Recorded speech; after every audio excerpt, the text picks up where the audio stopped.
Alternative Reality, Volume 1, Chapter 5. Bandit's Folly.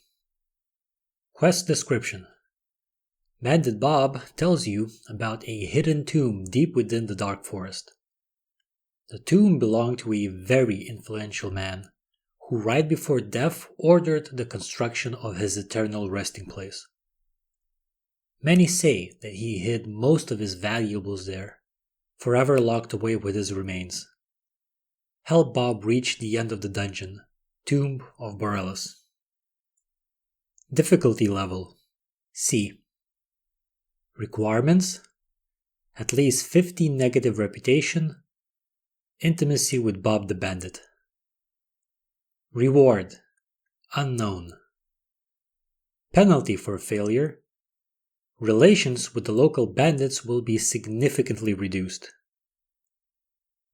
Penalty for refusing: Bob won't hang out with you anymore. Intimacy will be lost. Relations with the local bandits will be reduced by 20.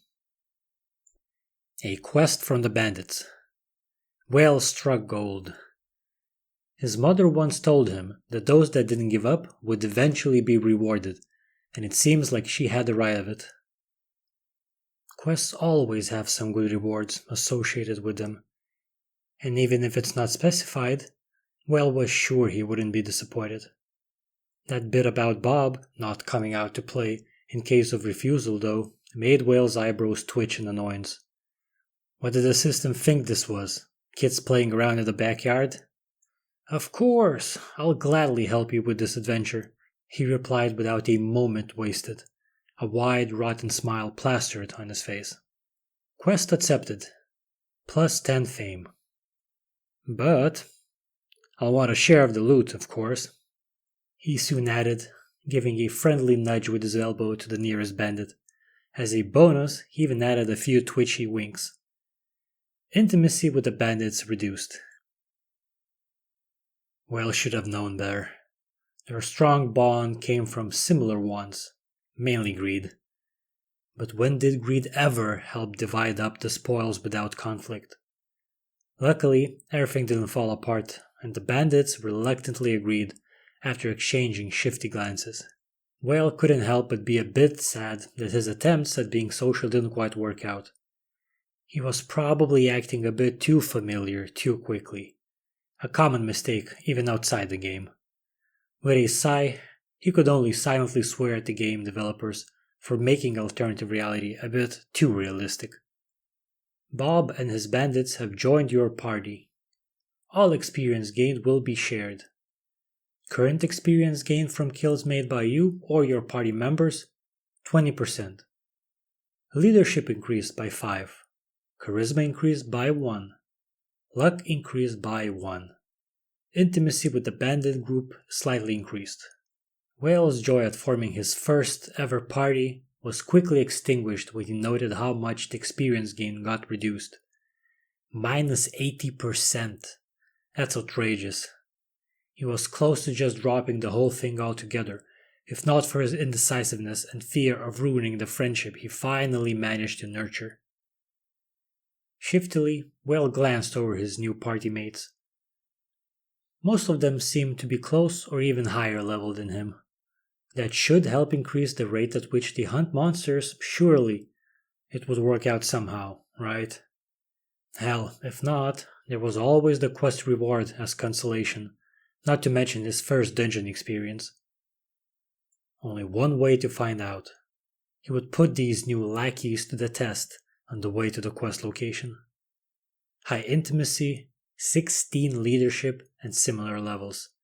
Whale could order around these bandits with barely a single dissatisfied grunt thrown in his direction, especially when vague promises of increased chance of success and profit were thrown about. This opened up whole layers of possibilities that Whale couldn't even consider on his own before. Bigger wolf packs, spider nests, groups of your generic killable monsters. Everything a murder hobo like Whale could ever want. Spider nests were particularly fun to attack for Whale. since he simply set it on fire and watched the spreading inferno. Previously, when he tried something like that, the escaping spiders would almost overwhelm poor Whale, as he barely escaped alive. Now, his beloved meat shield successfully managed to hold off any rampaging spiders, though how the situation didn't turn into a large forest fire was beyond the crazy magician. By now, he speculated that the game had some sort of a environment protection program available, just so that the players wouldn't destroy the whole damn continent. Power was a hard thing to control, after all, especially for frustrated, awkward people who could not or would not fit in with their peers or the world in general. Hypothetically speaking, of course. Not like we were talking about Whale here or anything. As a well-placed distraction from a potentially erroneous trail of thought, a few pop-ups shot up. Due to constantly tormenting your foes with wide area fires, you have learned a new skill. Inferno, Novice Level 1. Description: sets fire to a large area, dealing fire damage and lowering the morale of anyone caught in its blazing fury. Base area damage from 25 to 40. Base damage over time 10 damage per second. Mana cost 70. Casting time 5 seconds. Cooldown 15 seconds. Damage increased by 3% due to wisdom. Mana cost reduced by 4% due to intellect. Casting time reduced by 4% due to intellect. Again, Whale's hard work had paid off. He got a new skill without spending a single dime.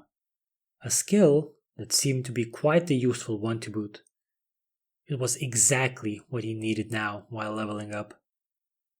Christmas had come early, especially when he noticed that his Fire Mastery and Fireball finally reached intermediate level, both spells receiving instant bonuses that seemed almost too hard to believe. First of all, Fire Mastery got an increase in damage by 10% and a reduction in mana cost by 5. Fireball, on the other hand, got quite a chunk of bonus damage, with reduced casting time and increased overtime effect. After joining hands with these bandits, only good things seemed to be happening. The terrain slowly shifted into an upward slope, soft ground and grass giving way to patches of naked stone, with ever-increasing frequency and size. Encountered enemies saw a similar transformation. Small group of goblins popping up every now and again. Ugly little things. Green skin, bloodlust beady eyes, disgusting bald mugs for heads. They were short things, only half the size of Whale, usually with no armor and crudely made primitive weapons of wood and stone.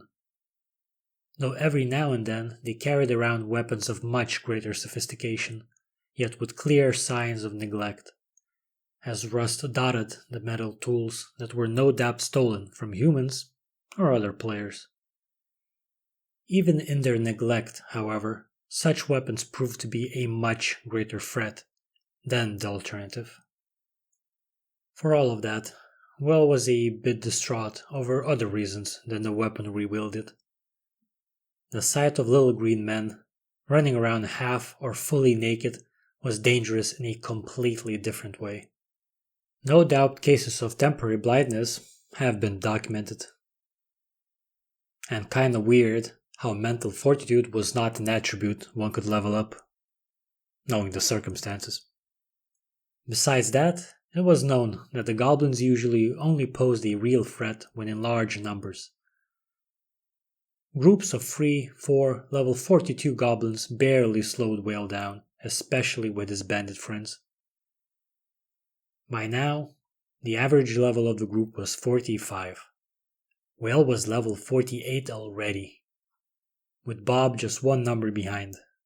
Things were going really well. Too well, even. The fearless leader was starting to feel a bit uncomfortable. "This is the place.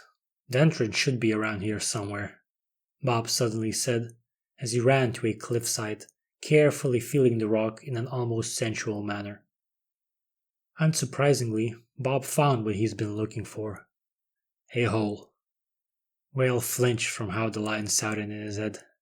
Here, found the keyhole. We're a few steps away from being rich, boys. He continued as he took out a small silver key. Wait! Whale suddenly stopped Bob.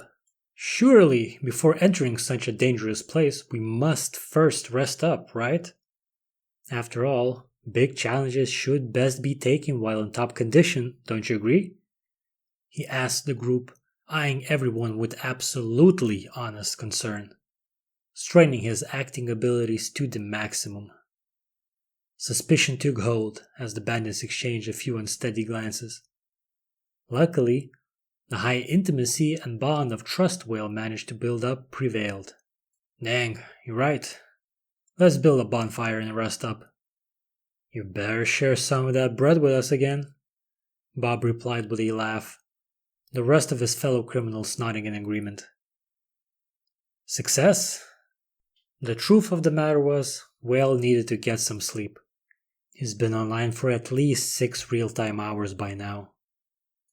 If the dungeon is indeed unexplored, as he guessed, staying online for another 42 hours to reap as much benefit as possible would be simply insane.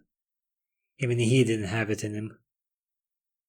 Thus, with great regret, he decided to log off after bitterly giving his fellow outlaws 1 loaf of bread each. Well, didn't mind sharing his food, but if he squandered his fortune like air, he'd end up broke before the day was over. 1 loaf might cost just 2 coppers, but he already gave away 5 of them. That's 10 coppers already. Until now, that wasn't an issue, but now? That 10 just turned into 20. Loss was already slowly piling up. Whale was walking on thin ice. It's small transactions like these that would almost unnoticeably build up into astronomical sums that ruin your financial well-being if you weren't careful. Distraught by such a possibility, Whale navigated his menu screen with shaky hands and finally logged off, before the group demanded more bread from him. The Romans might have figured out that all the people needed was bread and games, but that group of shifty leeches would have to be content with just games. On their own.